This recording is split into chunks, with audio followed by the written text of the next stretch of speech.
Hi, it's Kamon Reynolds, and we are in the middle of February here in Tennessee. We are getting close to the time that I start throwing pollen patties onto the colonies, and I'm excited to show you a new recipe that Laurel and I have worked on, and I think you're going to like it a lot, especially if you don't have access to syrup. And what do I mean by that? Well, here's a picture of some Man Lake Pro Sweet syrup, and there's other companies that sell syrup out there. You can use sucrose, types of fructose. Of course, Pro Sweet is a blend of syrups, but this is a big difference when it comes to making pollen patties. What you want in a pollen patty is something that is soft, something that is not going to dry out, and that's really easy to achieve with syrup because the syrups that they make, actually, the way that they process and create them, it mimics what honeybees do to nectar. They actually mimic the enzyme that the bees use to invert the nectar and turn it into honey. The problem that you'll find when you're extracting, if you do a lot of it and you leave it in a humid area, that honey is hygroscopic. Hygroscopic means that it draws moisture into itself from the air. So when you have a syrup, it has those same characteristics and it draws that into the patty, and that's good. We want it to stay moist. If it's soft, the bees can easily grab a hold of it and consume it, and we don't want a patty that's going to harden up and get crisp and dry out, because then the bees won't utilize that and they'll just kick that out. So what do you do if you don't have access to syrup, though? And let me tell you, if you have to buy a 5-gallon, 2-gallon, whatever size jug of syrup and ship that to you, very expensive. So I think we have a solution, and that could be very helpful to you, and your bees are going to like it, and your pocketbook will probably like it as well. So here's the mix right here. You can see the texture. It's been sitting out for over an hour, and that just sits there on the spoon. This is a great consistency right here. You don't want something that's hard, but you also don't want something that's going to run off your spoon or out of your patty. This is a good texture, and it's so soft still that the bees can easily grab it, and it's easy for you to scoop as well. So when you need to get some to throw on patties, it's nice to handle, and it's pretty easy to mix. This recipe right here makes 5.5 pounds, and I will leave that here in just a minute. So here's a patty that I made up, and it is soft, and goodness, there goes a little bit of it right there.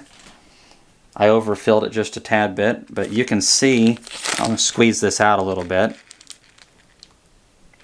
It's a great consistency. It's not just wanting to run all over the place, but it's still soft.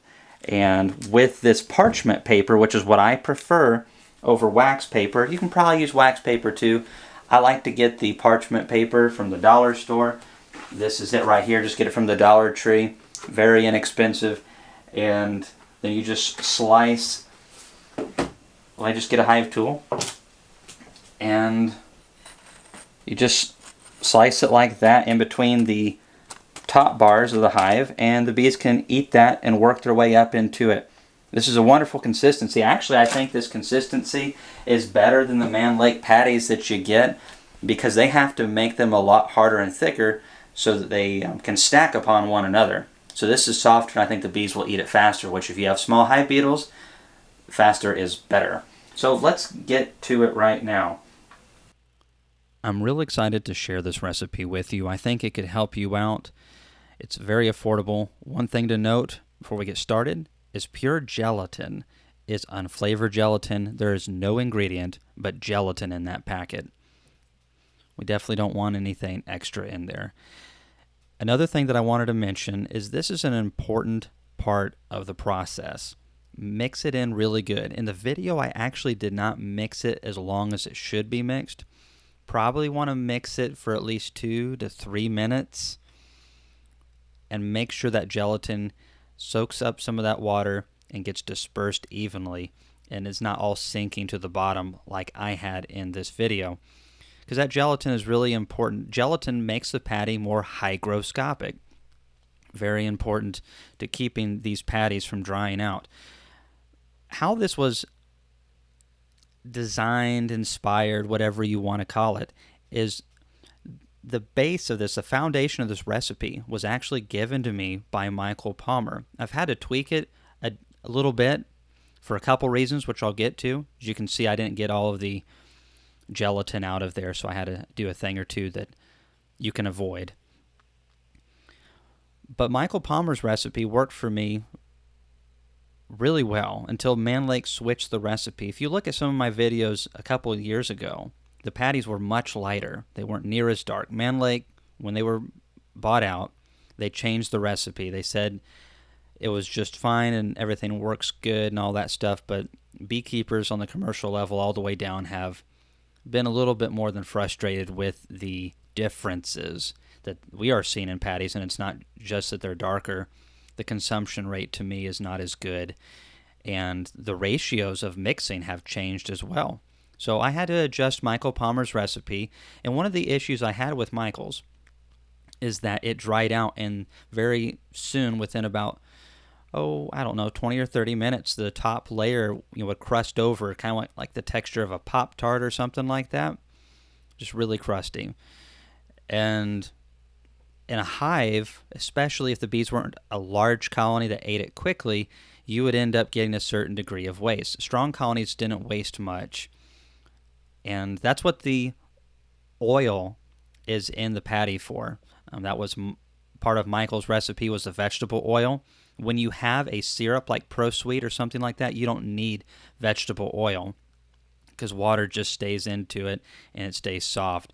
But these patties will dry out, especially if they're not eaten fairly quickly, and then you waste some of your money. And this was something that the gelatin I thought would help. There's just a little bit of roughage in gelatin, but we're not feeding this when the bees can't get out and get cleansing flights. It shouldn't be an issue at all. We start feeding pollen patties when we get the maple pollens coming in. And it's just started. So now's a perfect time to drop them on. That's here in Middle Tennessee. By the way, if you see that scale to the left of the mixer, that is a really nice scale. I'm going to leave a link pinned in the top comment below if you'd like to get one of those, because it not only runs off of batteries, it runs off of a wall plug-in, which is, I've been purchasing just battery ran ones, and they keep going out on me. And this one's been a great little scale. When you're mixing the pollen sub into it, you want to do it like gradually. You'll see in the video. You don't want to bog down the motor, and that's one of the reasons why you want that warm water. You want the water about 100 to 120 degrees Fahrenheit. It doesn't have to be really, really hot, but it definitely doesn't need to be 60-something degrees, 70 degrees. It'll make it a lot harder on your mixer. If you don't have a KitchenAid mixer like this, you could mix it by hand in a bowl, or better yet, if you have a drill, you can get a paint mixer and just put that attachment. I use those all the time, and it's great.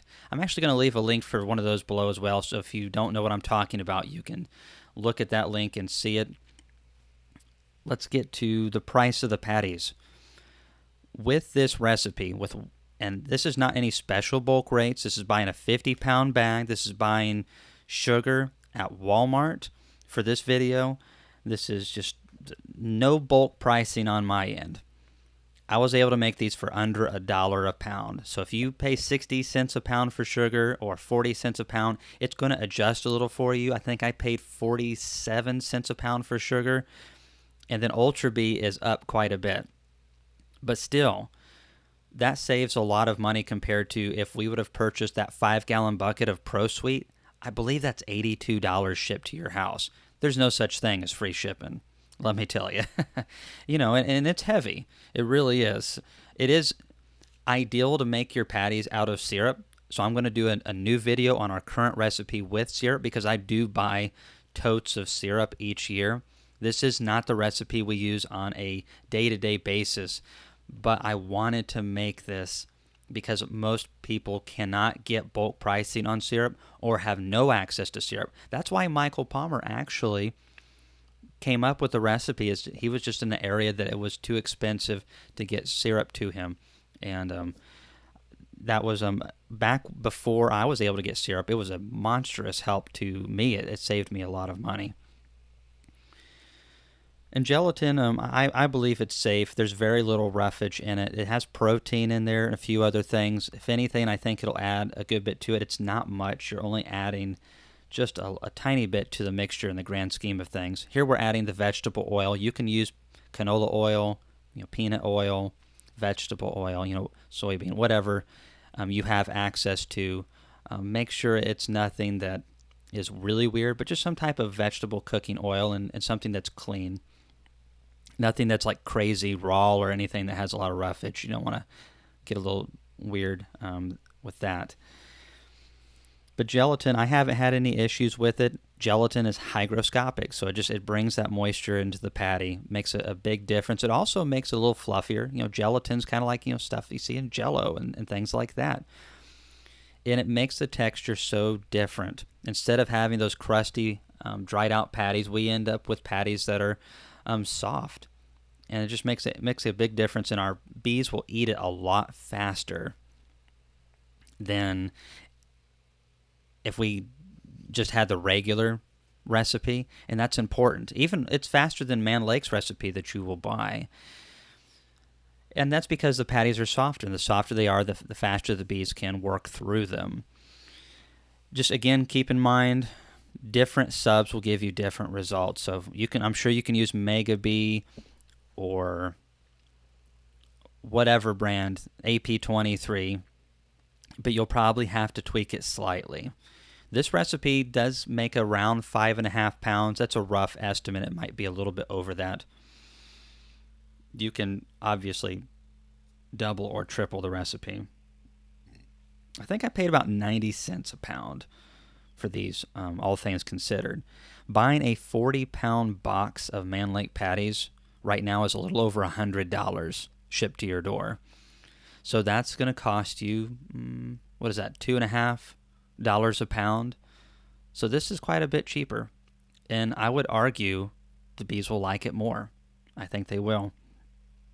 If you have access to syrup, I'm going to leave down pinned in the top comment below as well a recipe for syrup. So if you don't need to do all this other stuff, that's great.